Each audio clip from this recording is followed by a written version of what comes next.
todos. Meu nome é Daniela, hoje sou eu que está fazendo uma palestra para vocês. O tema desta noite é Bem-aventurados os aflitos, é o capítulo 4 do Evangelho segundo o Espiritismo de Allan Kardec.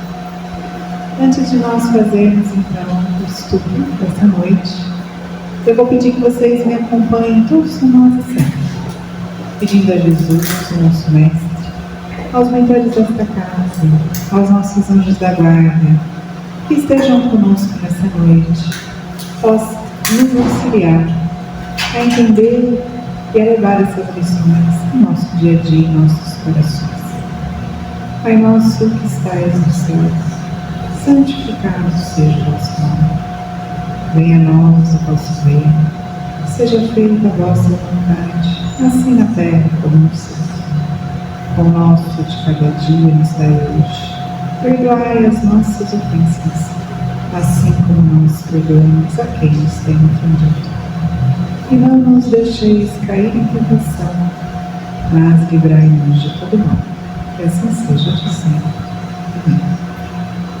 Então vamos fazer a leitura, um pedacinho do Evangelho, e depois vamos passar aos comentários.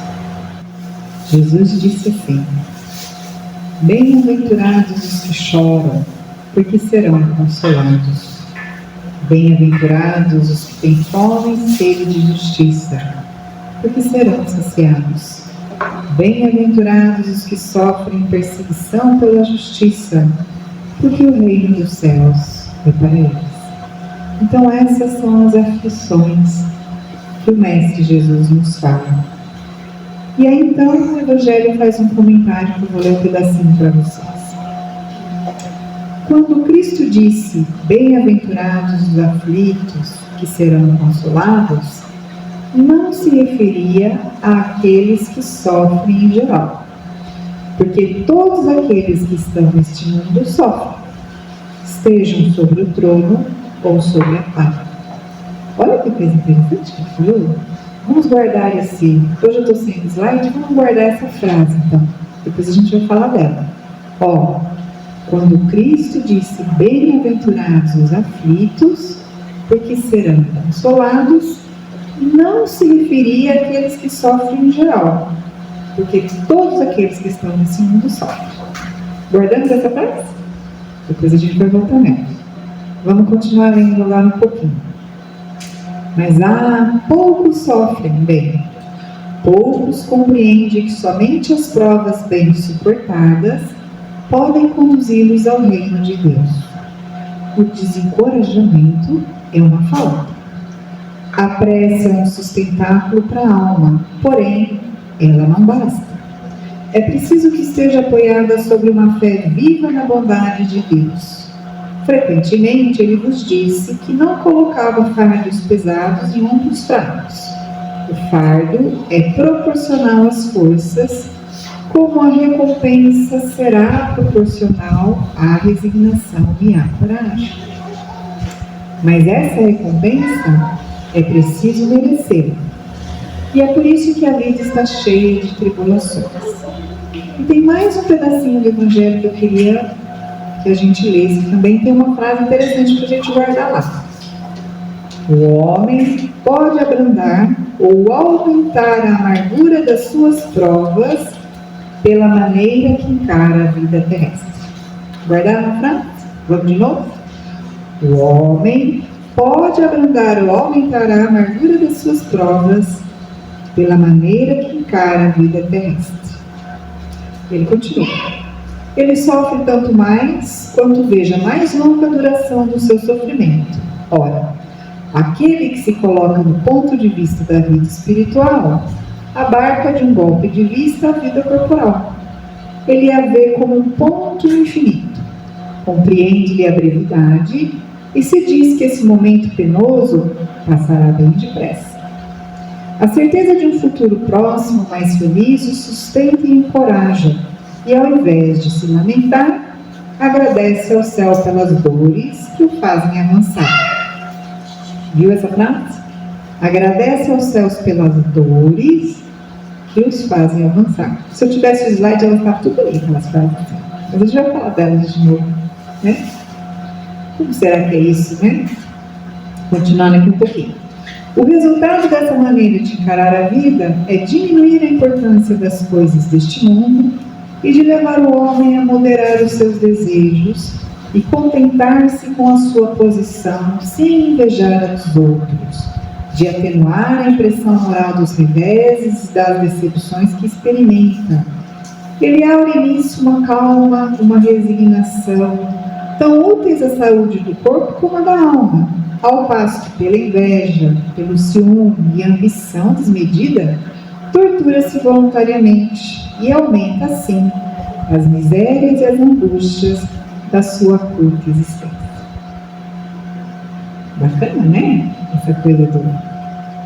Vamos voltar naquela primeira frase que a gente tinha guardado, que ele disse assim, né? Bem-aventurados os aflitos, porque serão consolados. Não se refere àqueles que sofrem em geral. E aí começa a nossa pergunta. Por que não? Por que não se refere bem-aventurados os aflitos a qualquer tipo de sofrimento? Estranho, né? Mas se a gente for pensar bem, não é estranho não. Cristo era muito sábio, Jesus muito sábio, né? E a gente vai pensar assim, nós temos dois tipos de sofrimento. Não temos dois tipos? Um que é causado, né, pela nossa própria imprudência, pela nossa própria má vontade, pela nossa própria falta de perspicácia, e outra que é causada por atos que nós fizemos em outra vida, que é o que a gente chama de expiação. São dois tipos de sofrimento, então, um com causas nessa vida e um com causas na vida anterior. Quando nós reencarnamos, nós viemos aqui para essa vida, nós trazemos às vezes algumas dessas provas que nós chamamos de expiação. Essas provas é ao que se refere Jesus, que são sofrimentos que, quando bem resignados por nós, bem tratados por nós, nos fazem avançar. Por que são essas e não as que nós temos nessa vida que nos fazem avançar? Vamos pensar nisso? Vou dar um exemplo para vocês. Quando a gente fala de espiritismo, quanto mais a gente vai entendendo que nós renascemos muitas vezes, que nós temos muitas vidas, né? Dá a impressão de que a gente só fez coisa errada em todas as vidas e por isso a gente está pagando, sofrendo, mas não é bem assim, né? É um progresso constante, mas gradual. Mas existem certas coisas, certos momentos na nossa vida que eles impedem a nossa evolução. Nós temos, assim, algumas, vamos dizer assim, umas travas entre nós, e essas travas que impedem com que a gente evolua mais depressa são o que a gente pede como prova ou expiação nessa vida que a gente vem. Então, por exemplo, uma pessoa que foi muito vaidosa e que se perdeu numa vida passada por conta da vaidade corporal, pode pedir para renascer nessa vida com um problema físico. Por quê? Porque esse problema físico vai ajudá-la, né, a gostar da essência dela, do interior, do que ela é, e não pelo corpo físico, pela beleza do corpo físico, né? Então, vamos pensar assim, uma pessoa que vai sofrer um acidente, vamos dizer assim, numa fase da vida, e perder uma perna, por exemplo, pode ser uma expiação. Mas também pode ser uma prova que a pessoa não tinha nada a ver com o planejamento encarnatório dela. Foi uma decorrente de uma ação, uma reação a uma ação que ela fez. Vamos ver um exemplo para entender isso? Então vamos lá. Imagine que aconteceu um acidente de trânsito e essa pessoa perdeu uma perna. É um choque para qualquer pessoa, você perdeu uma perna, né? Um trauma muito grande.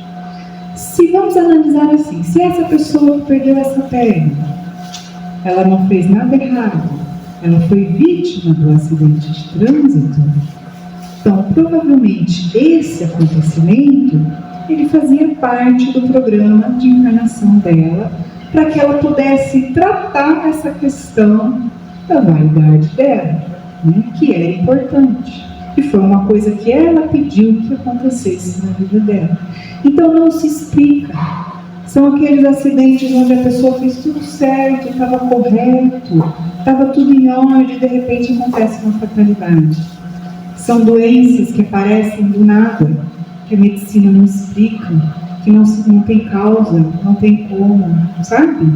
Isso são condições de coisas que nós pedimos, são sofrimentos, e são esses a que se refere Jesus, que quando nós entendemos por que nós passamos por isso, nós temos resignação, nós conseguimos enxergar uma lição a ser aprendida através disso, que nós seremos bem-aventurados, porque nós teremos superado a prova que nós mesmos pedimos.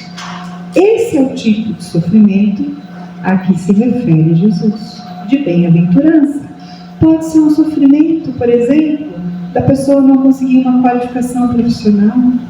Pode ser um sofrimento, da pessoa não conseguir um relacionamento estável. Nada explica uma perseguição. Nada explica isso. Às vezes são esses tipos de prova. Mas vamos pensar no nosso mesmo exemplo, que é o exemplo do acidente. Tá? Imagine agora que a pessoa ela estava alcoolizada ao volante, que ela estava em excesso de velocidade, que ela avançou o semáforo vermelho, e aí aconteceu o acidente, ela ficou sem a perna. Esse tipo de acidente, ele não é provavelmente uma questão programada. Ele é decorrente da ação da pessoa que não tomou cuidado com a vida dela. Então não existia uma programação para que acontecesse aquele acidente, ela perdesse aquela perna.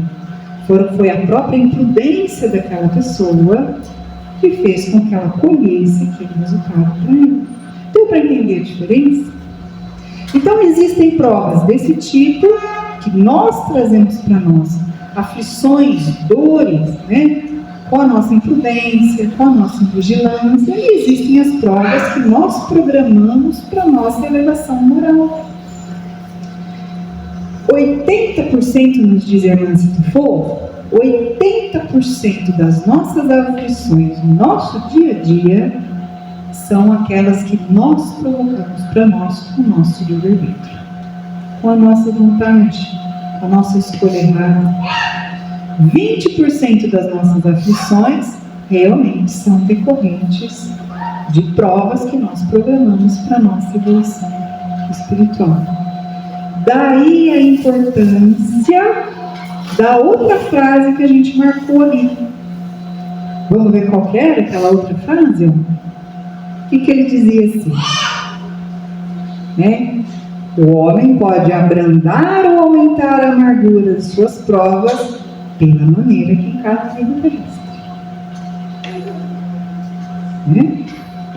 Então, se a pessoa encara o que acontece para ela, quando ela é responsável pela sua aflição, colocando a culpa nos outros, isso só vai piorar o estado dela. Se ela encara, se ela consegue perceber que ela é responsável por aquela aflição, ela já deu um passo na sua própria liberação. Quando esse sofrimento vem, por exemplo, de uma prova, de uma vida passada, se ela conseguir encarar isso com resignação, ela já vai também estar dando um passo à frente da sua evolução espiritual. E aí a irmã Citifo tem uma frase bonita no livro dela que chama Escutando os Sentimentos, que é esse aqui, eu vou ler para vocês, um pedacinho só.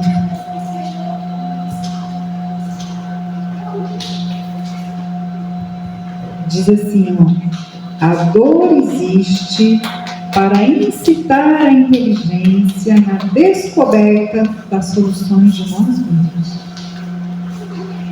Qual é o papel da dor na nossa vida? Dizer que alguma coisa está errada.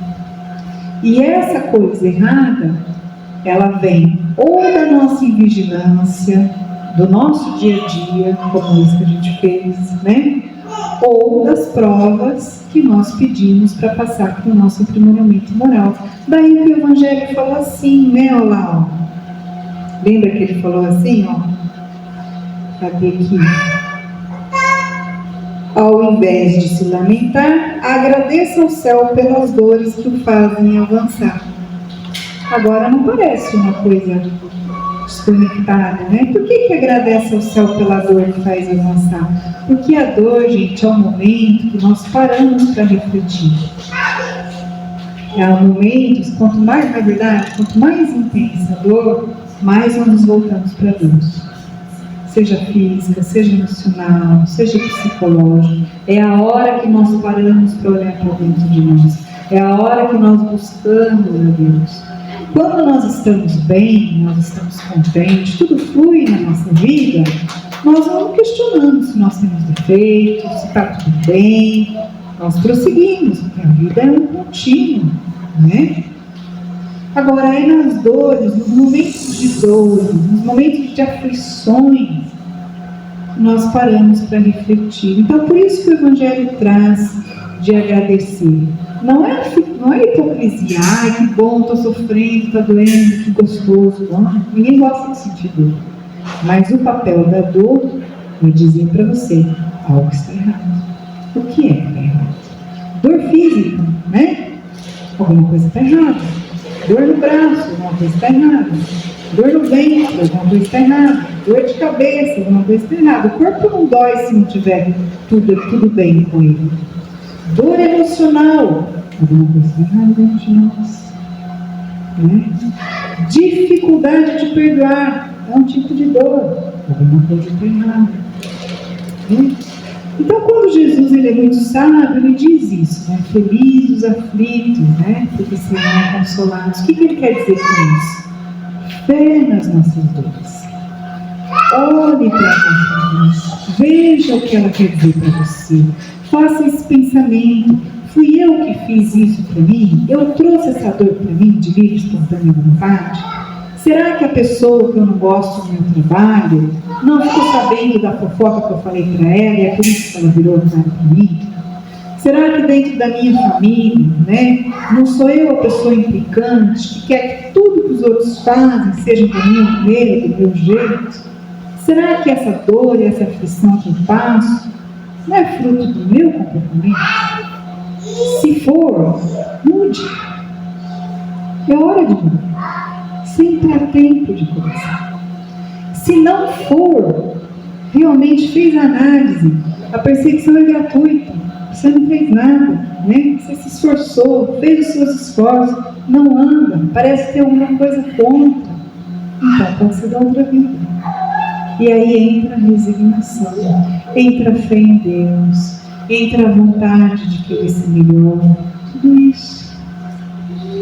Então, os aflitos serão consolados. E ela continua, vou pegar mais um pedacinho aqui da Miss Foco, que ela diz assim, olha, a consolidação do sentido da vida, ó, saber quem somos, o que a vida espera de nós, que a nossa missão é única, particular e intransferível, é o exercício da nossa singularidade.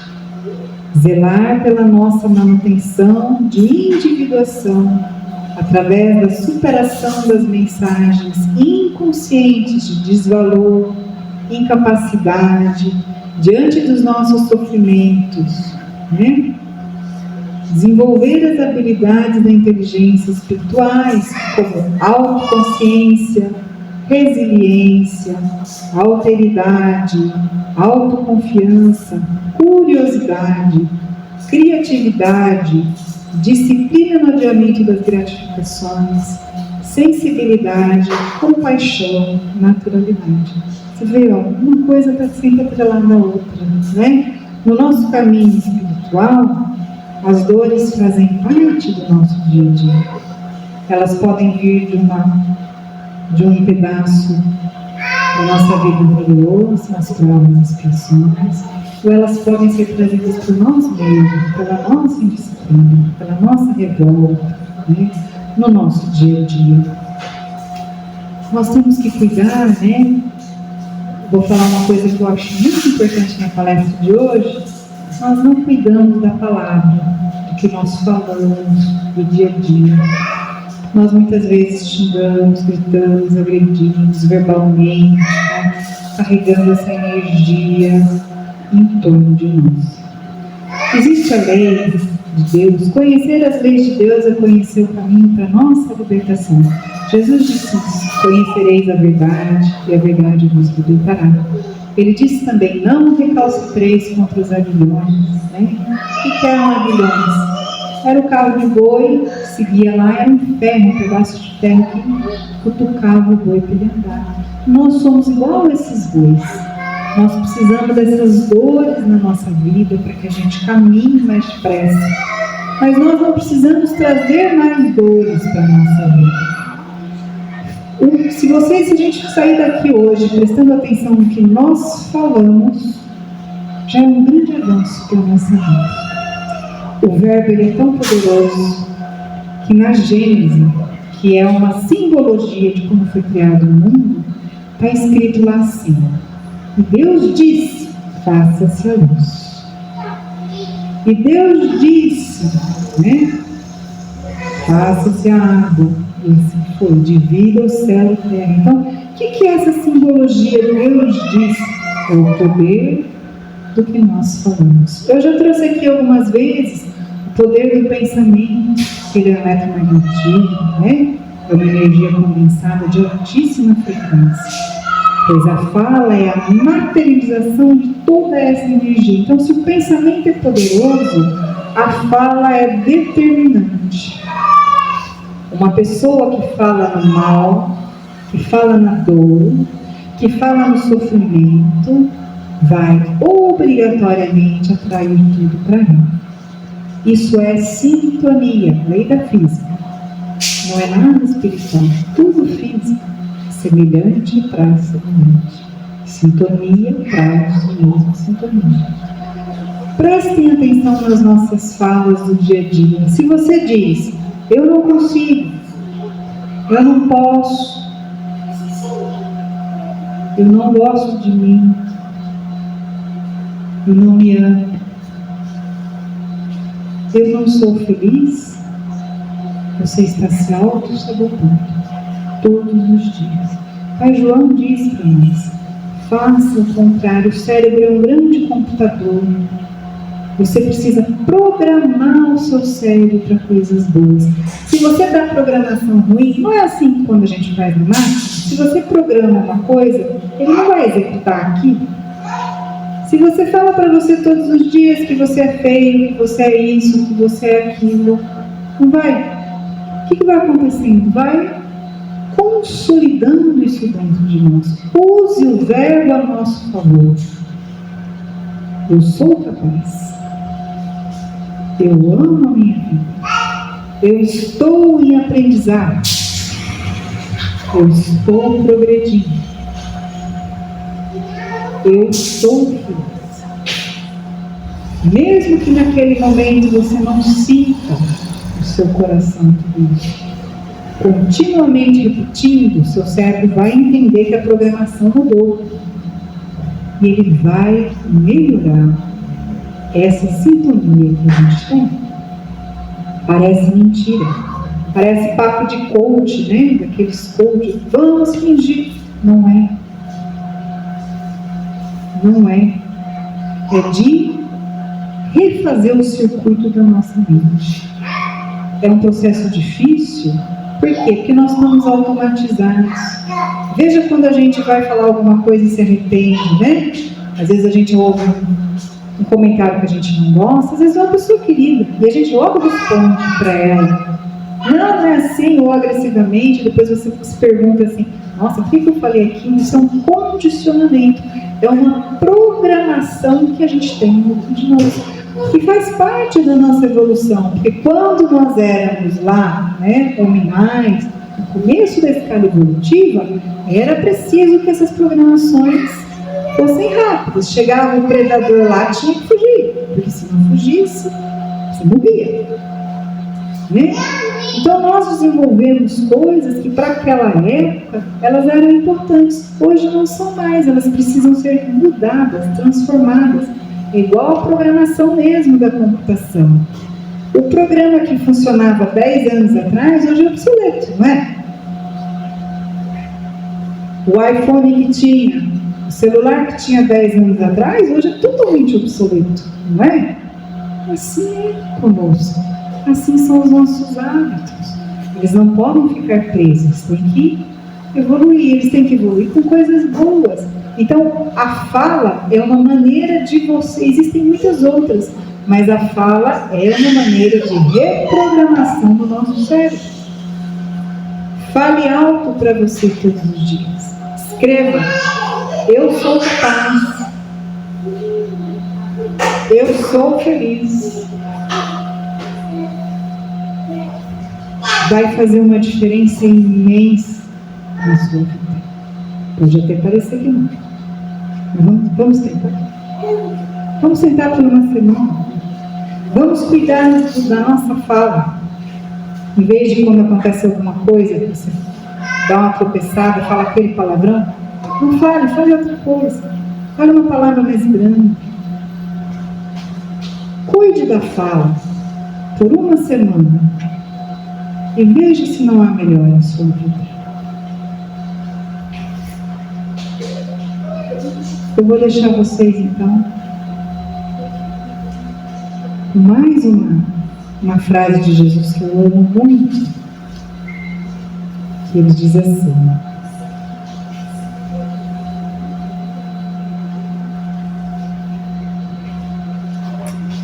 vinde a mim, todos vós que sofreis, que estáis sobrecarregados, e eu vos aliviarei.